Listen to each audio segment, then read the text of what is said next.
Bismillahirrahmanirrahim. Assalamu alaikum. Hope you all are fine. Today we will continue our topic pharmacovigilance from detection and monitoring of adverse drug reaction. The detection and monitoring of adverse drug reaction included two types of studies: pre-marketing studies and post-marketing surveillance. As far as the pre-marketing studies are concerned, so two types of studies are included: animal studies and then clinical trial from phase 1 to phase 3. The pre-marketing animal studies are basically performed to assess the safety in the animal models, and such studies are good assessment of risk and toxicities, and these are basically performed for carcinogenicity, teratogenicity, and mutagenicities and other toxicities. And some of the specific animal studies for carcinogenicity, teratogenicity, and mutagenicity are available. Now, the clinical trials from phase 1 to phase 3 are involved in the detection and monitoring of adverse drug reactions, and these studies are conducted before the drug is marketed.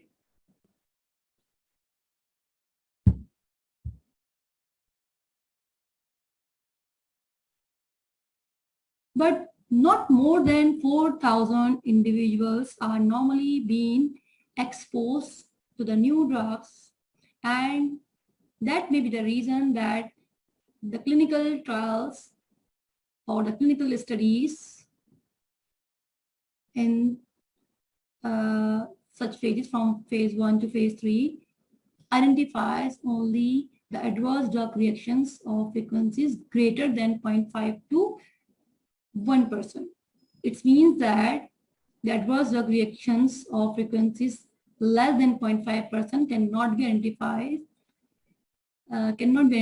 during these clinical studies. So what is the consequences?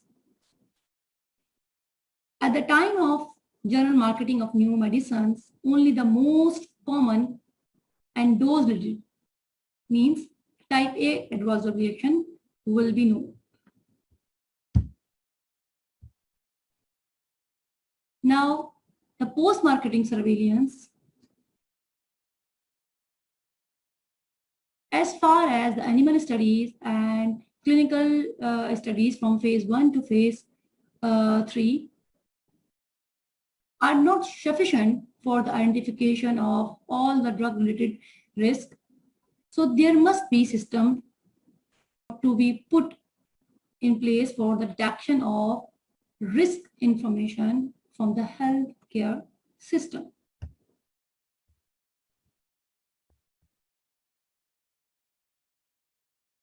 So here we have some methods to detect adverse drug reactions. That includes spontaneous adverse drug reporting, and other one, epidemiological method. And two epidemiological methods are there, including case control studies and cohort studies.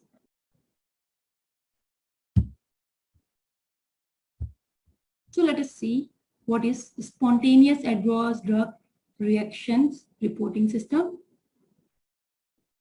It is the powerful and cost-effective system for identification or detection of adverse drug reactions.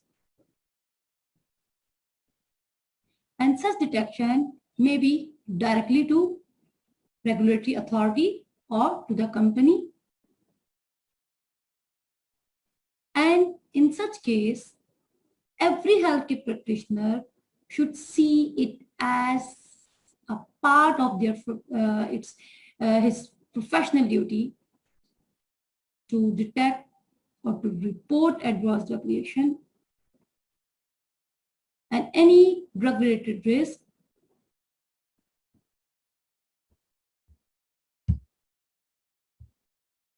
The purpose of such reporting or spontaneous adverse drug reporting is to identify the signals such as intoxication, unexpected insufficient therapeutic effects, and misuse, abuse situation. And it is not mean to quantify the frequency of adverse drug reactions. An important outcome of such reporting system is the creation of signal of previously unknown or insufficiently documented drug-related problems.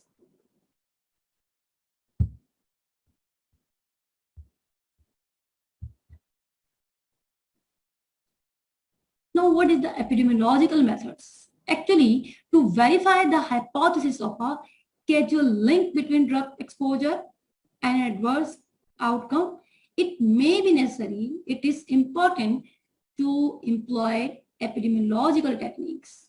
And we have here two types of epidemiological methods, including cohort studies and case control studies. In case of cohort studies, patients are exposed to particular drug and are followed actively and systematically. And adverse reactions frequencies are compared to unexposed group of populations. Such cohort studies have limitations that include a small subset of medical products are used in such studies, and they are also restricted to a small fraction of population.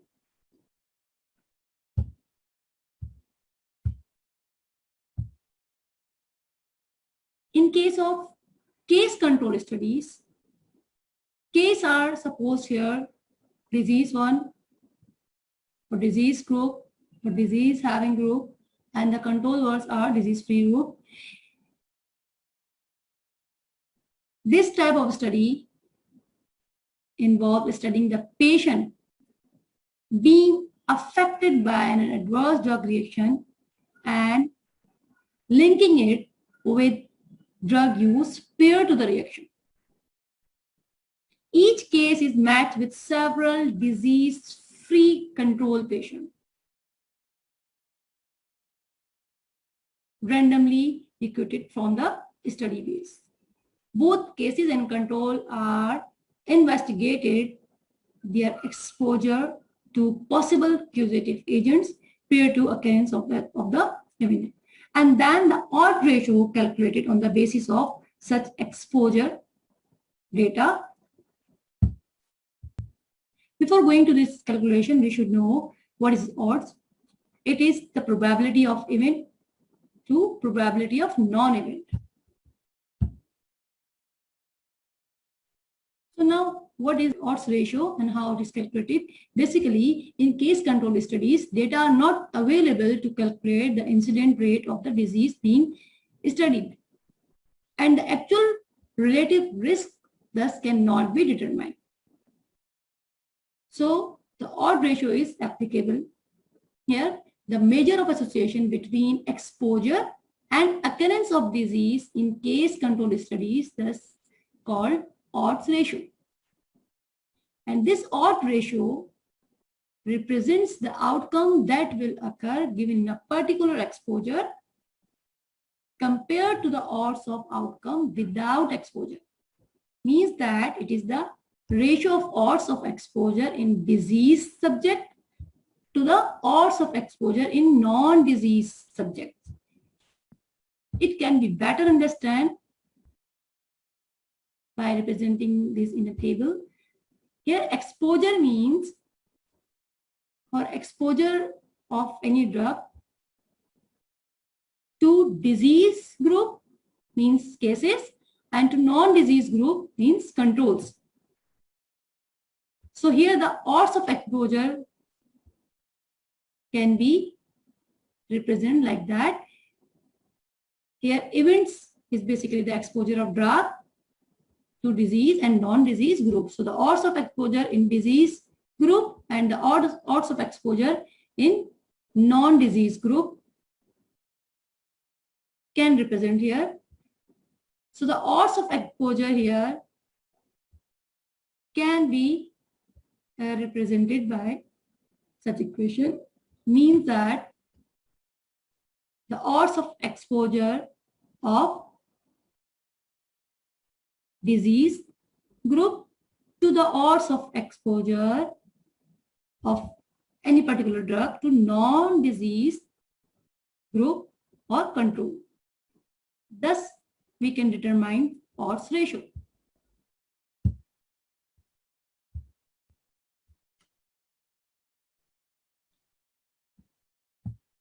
The odds ratio or the ratio of odds of exposure is thus given by such equation, which we have already seen. This odds ratio is the good estimate of the risk assessment of drug, and thus the terms odds ratio and relative risk can be, both can be used interchangeably in case control studies. Now have an example to better understand such calculation. Here we have exposure of estrogen to disease or non-disease group. Here disease is endometrial carcinoma. So we are here to relate the exposure of estrogen to endometrial carcinoma, or to assess whether the estrogen is responsible to cause endometrial carcinoma or not. That's why the exposure of estrogen to disease group and non-disease group are evaluating. Here the exposure to disease group representing by A, or no exposure to disease group representing by C, and thus it can be represented as A into C. And similarly to non-diseased group or control group representing exposure by B and no exposure to the control group by D, and thus it is the ratio B into D. And thus we can calculate this odds ratio as the odds of exposure of estrogen to endometrial carcinoma having group and the non-disease group.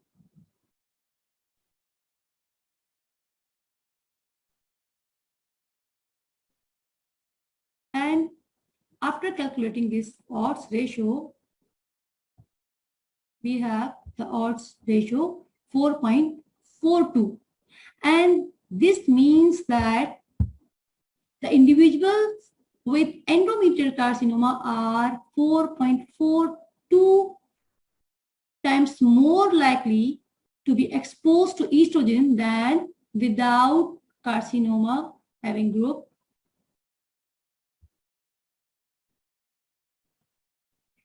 How can we interpret this odds ratio?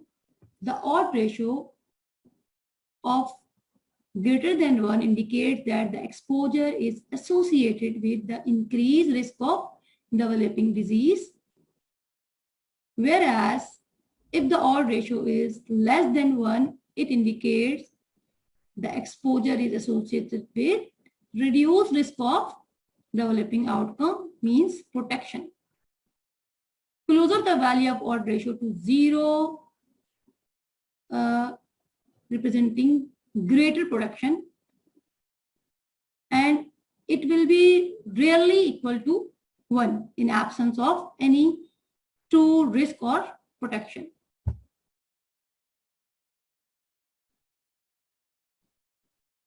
Now see The role of healthcare professionals in detection and monitoring of adverse drug reaction. The healthcare professional should be very vigilant in detecting the adverse drug reaction, and such adverse drug reaction may be detected during the medical rounds while visiting the patients, and they can also be detected during the review of patient chart, during patient counseling, medication history of patient, and communicating with other healthcare professionals. To assess the adverse drug reactions, the healthcare professional should closely monitor the patient who are at greater risk to produce or to show the adverse drug reaction.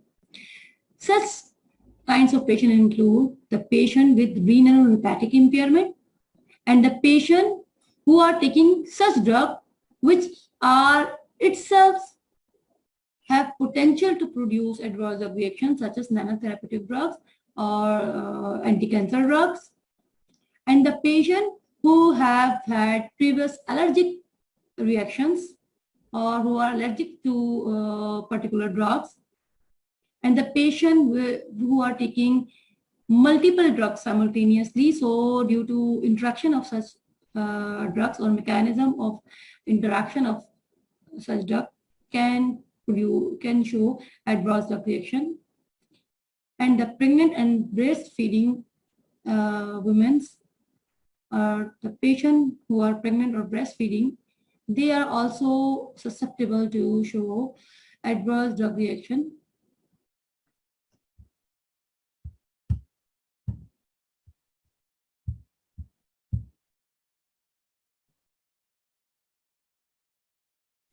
Now, reporting an adverse drug reaction, it is very important how to report and where to report and who can report the adverse drug reactions.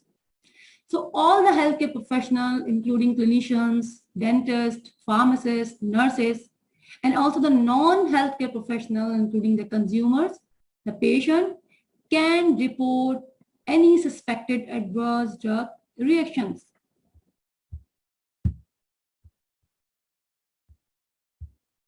Where and how to report? The form, the adverse drug reporting form is available at website, which is mentioned here. So the duly filled form of suspected adverse drug reaction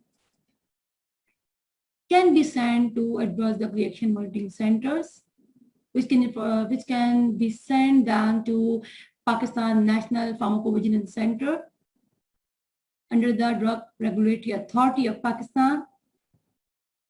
Here I am talking about Pakistan, and such type of center, the adverse drug monitoring centers are available in different countries, and we can obtain this form, as I told you, that is present in the website.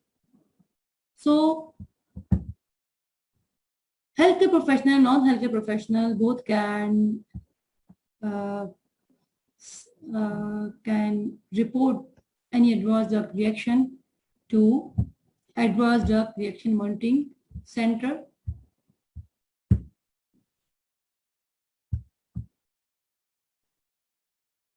So let us see what is the responsibility of Pakistan National Pharmacovigilance Center. This Pakistan National Pharmacovigilance Center collects the report from healthcare professional, patient, provincial pharmacovigilance center, public health programs, and registration holders of therapeutic goods.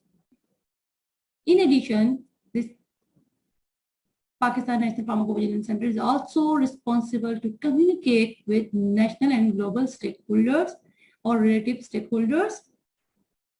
And it is also responsible to detect the signals, recommends regulatory actions, integrate provincial, public health programs, and publish the relative scientific articles, newsletter, and to perform other necessary functions related to pharmacovigilance.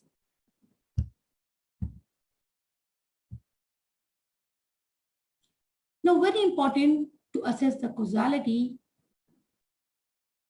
Assessing the causality is basically the method of establishment of extent of relationship between a drug and suspected reaction. In eliciting a causality relationship, a temporal or possible association is sufficient for an adverse drug reaction to be made.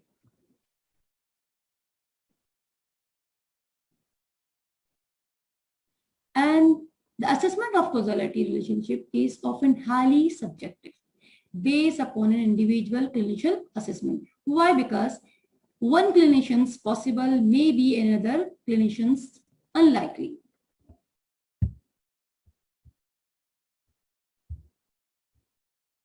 How can such assessment perform? If adverse drug reaction is suspected, collection of relevant data is occurred, and this data includes patient demographics, medication history, comprehensive adverse drug reaction details. The patient demographic include patient age, gender, and other demographic information, while the medication history included both the prescription medication and the non-prescription or OTC drug. The detail of adverse drug reaction included the description of reaction, time of onset, and duration of reaction. When the reaction is started and how long it persists, and the complications and or sequelae, the consequences which are resulted due to previous medical condition or any injury to the patient, and the treatment of reaction. If there is treatment to the reaction and its outcome is also included in the detail of adverse drug reaction, and the relative and the investigation which are performed. So the relevant investigational report are also included in the detail of comprehensive detail of adverse drug reaction. Why? Because these all are included in the relevant data which are used to assess the causality of any adverse drug reaction. After collection of such data, it is used to correlate and categorize the relationship with the particular drug, which is supposed or which is there to confirm whether the drug is responsible for such particular drug incident or particular incident or not.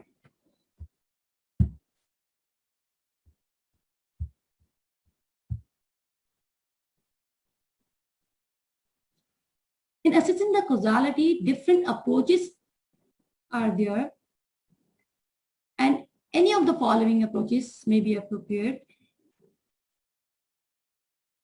Opinion of individual experts, opinion of panel of experts, and formal algorithms.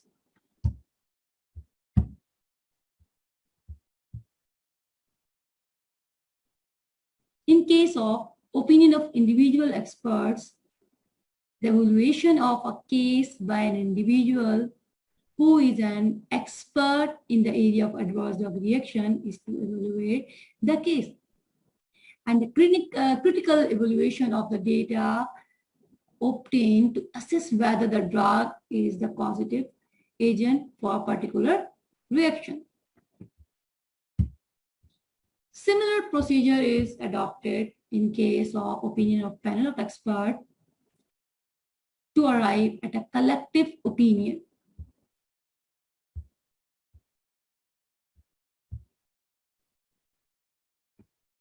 Formal algorithms, the collected Data are subjected and critically assessed by using one or more standard algorithms such as Naranjo's causality assessment scale, WHO causality assessment scale, European ABO system. Let us see, first of all, the factors which are affecting assessing the causality. So one should consider many factors while assessing the causality, and they can differ only slightly between the algorithms. So what are these factors? The time relationship between administration of drug and the suspected reaction. Exclusion of other causes. There may be other cause which is responsible for any unwanted response to the patient. An effect of de-challenge means stopping of the drug to end the drug, to evaluate and to assess the causality, and to re-challenge the drug, or the re-challenge here means to restart the drug to assess whether the reaction is start again or not.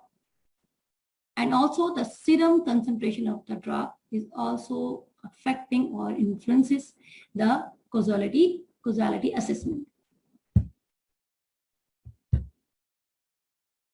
The different scales categorizes the different scale basically classify the causality relationship in different ways. Let us see example of WHO causality assessment scale.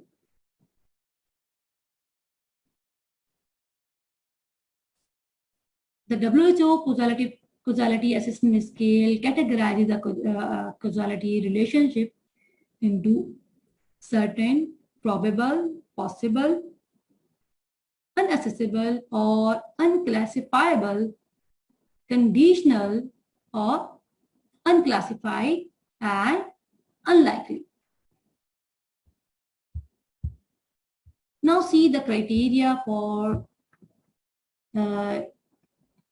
WHO causality assessment scale. In case of certain relationship, event or laboratory test abnormality with plausible, valid time relationship to the drug intake, and it cannot be attributed to disease or other drug, and the response to the withdrawal or de-challenge, and the response to withdrawal also plausible pharmacologically and pathologically, even definitive pharmacologically and phenomenologically. That means that objective and specific medical disorder or a recognized pharmacological phenomena is there. The re-challenge can be satisfactory if required. Now, in case of probable, or it can also be called likely event, in such case, event or laboratory test abnormality with reasonable time relationship to the drug intake is there, and is unlikely to be attributed to disease or other drug. Whereas in case of certain, it was not be able to explain by disease or other drug, but in this case, it is unlikely to be attributed to disease or other drug. While the response to withdrawal clinically reasonable, and re-challenge is not required. Now, possible event or abnormality laboratory test with reasonable time relationship to drug intake there, and it can also be, or it could be, explained by disease or other drug, because it is possible relationship. So it could also be explained by disease or other drug, and information on drug withdrawal may be lacking, or it may be unclear. So that means it can be. So it can thus classified as possible relationship. In case of unlikely, the event or laboratory test abnormality with time to drug relationship that makes a relationship improbable but not impossible. Unlikely relationship, also called improbable relationship. And the disease or other drugs provide plausible explanation or valid explanation. That's why it is unlikely relationship or improbable relationship. Now, conditional and unclassified relationship, sometimes called unclassified or sometimes called conditional. The both terms are interchangeable. In such case, event or laboratory test abnormality is there, and more data for proper assessment are required, or the data is under examination or under investigation. That's why it is called conditional or unclassified, because it may be under examination, or at that time the data is insufficient, or more data is required for assessment.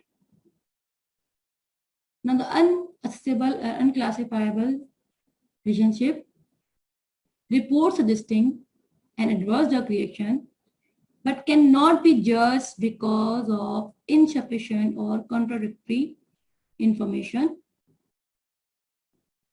and the data cannot be supplemented or verified. So the unverifiable data is there.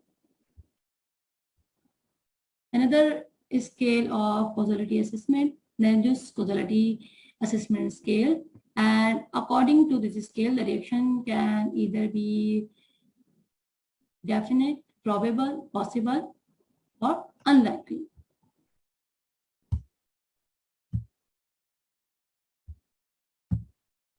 The calculation or classification based on such assessment scale based on basically the scoring system, and there are 10 questions which are designed to assess the causality, and they are answer yes, no, or don't know, and each answer are designed with specific score. The question included: are there previous conclusion reports on this reaction? Did the adverse event appear after the suspect drug was administered? Did the adverse reaction improve when the drug was discontinued, rechallenged, or specific antagonists were administered? Did the adverse reaction reappear when the drug was readministered, means rechallenging? Are the alternate causes other than that particular drug, that can be a disease or other drug, could solely have caused the reaction? Did the reaction reappear when the placebo, means non-drug, was given to the individual? Was the drug detected in the blood or the fluids or biological fluid in the concentration known to be toxic? Was the reaction more severe when the dose was increased, or less severe when the dose was decreased? Did the patient have similar reaction to the same or similar drug in any previous exposure? And was the adverse event confirmed by objective evidence? So these are the 10 questions which are scored, or their answer are scored basically. And if the reaction or the answer is scored greater than 9, so the reaction is definite. And if the scoring is between 5 to 8, the reaction. So the reaction is probable reaction. And if the score is from 1 to 4, so it means that the reaction is possible, whereas the score less than 0 means that it is unlikely reaction. The total scoring is from -4 to +13, and such grouping of scoring indicate the specific type of reaction, like definite, probable, possible, or unlikely.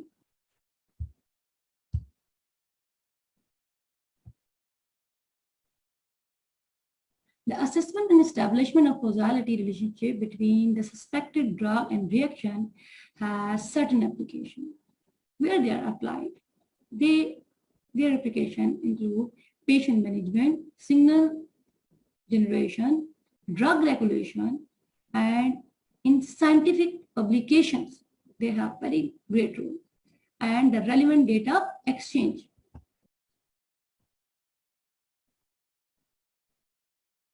This assessing causality is very important, and every suspected adverse reaction should be assessed for its causality and should be documented in patient medical report, which then serve as useful reference for healthcare professionals that clinicians are there to predict or to understand the adverse drug reaction or the possible cause of any unwanted event in the patient.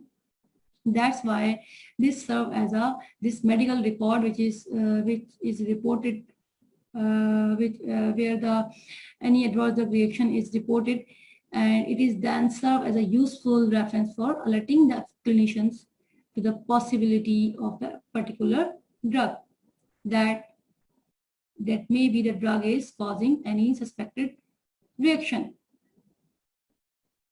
So it is very important to record any unwanted response to the patient or drug related risk if the patient is suffering, to the medical record of the patient. So upcoming doctor who visit again the patient or under whom supervision patient is there, they can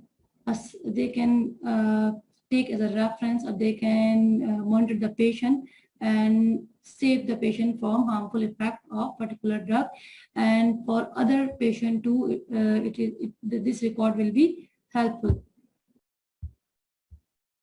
Now it is also very important to discuss the underreporting, and it is a very big problem, and it is the major deficiency of spontaneous reporting program, that it is basically the failure of healthcare professional to identify and report the adverse drug reaction or drug related risk, and thus it is the deficiency of spontaneous adverse drug reporting system, and only less than 5% adverse drug reaction are being reported to at pharmacovigilance centers, which should be increased to save the patient and for improving the quality of life of the patient.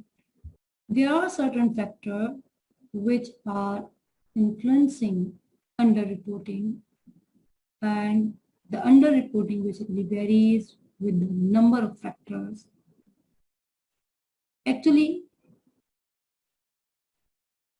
there are usually high rate of reporting for new drugs as compared to old ones, and the serious reactions or incident related to drug use get high attention as compared to others, and thus type B get reported more than their share of events in practice as compared to other adverse drug reaction which are not as serious as type B. Promotional claims of adverse drug Promotional claims of drug sponsors. Promotional claims of drug sponsors are also responsible under reporting of adverse drug reactions. And the publicity of adverse drug reaction triggers the uh, reporting further, which are not necessarily related to the real frequency of adverse drug reaction. The journal publicity around adverse drug reaction reporting scheme has also influence over underreporting of adverse drug reactions.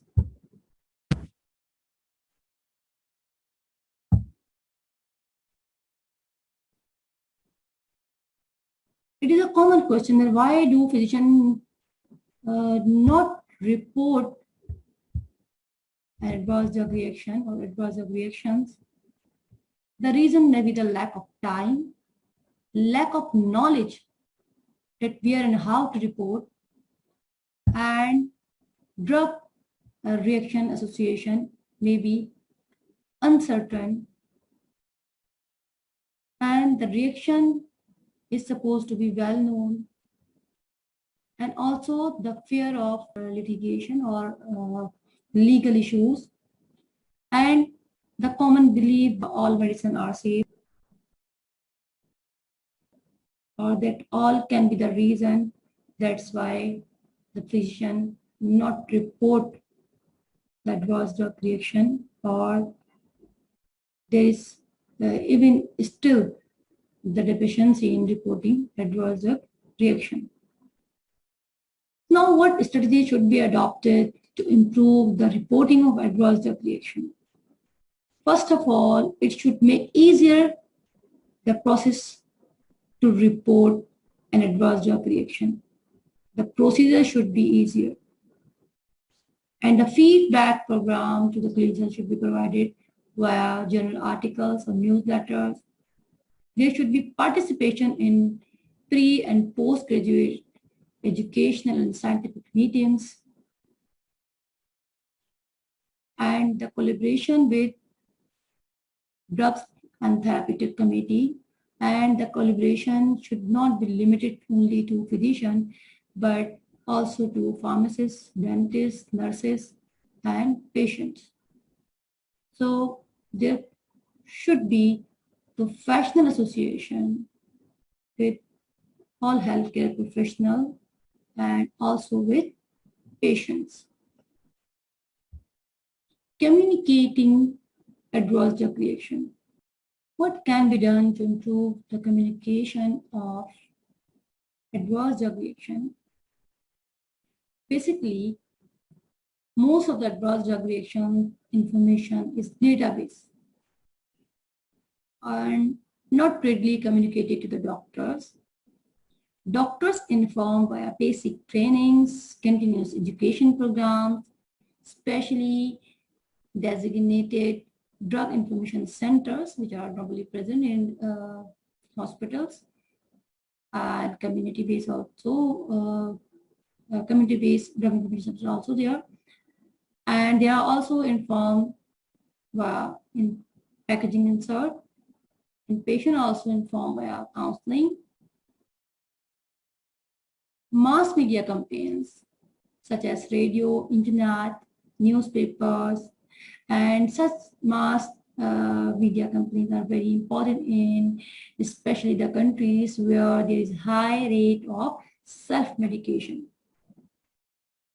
So the doctors are informed by different strategies, or they can be informed by different strategies like basic training, continuous educational program, and drug information centers, media campaigns, which also get communicated to patient also and other healthcare professionals, and overall healthcare professional, non-healthcare professionals.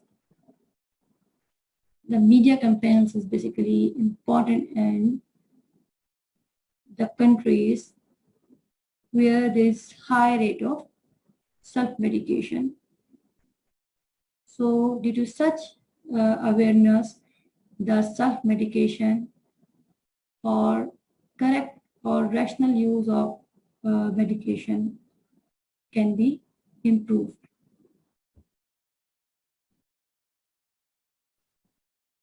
As far as pharmacists are concerned, so they are supposed to be the drug specialists, so their role are also important in managing the adverse drug reactions. They are the valuable assets to healthcare team as they can assist busy physician in better management of suspected adverse drug reactions.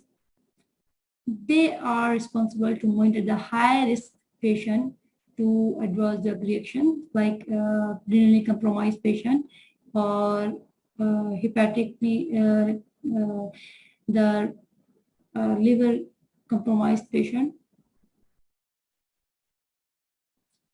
And they can also monitor the patient which are on the drugs which have potential to produce adverse drug reaction like non-therapeutic drugs or anti-cancer drug. They assess and document patient previous allergic status, and they are also responsible to assess drug-drug interaction education of patients as well as other healthcare professionals. They encourage and stimulate the healthcare professionals in reporting an adverse drug reaction as they are the drug specialists and they can better manage the situation related to adverse drug reactions, and they can even play a very important role to reduce the frequency of adverse drug reaction while promoting the reporting of adverse drug reaction. They are also important. They can also play an important role in documentation of suspected reported reaction for future reference. And they are responsible to spread the information from adverse drug reports to relevant stakeholders.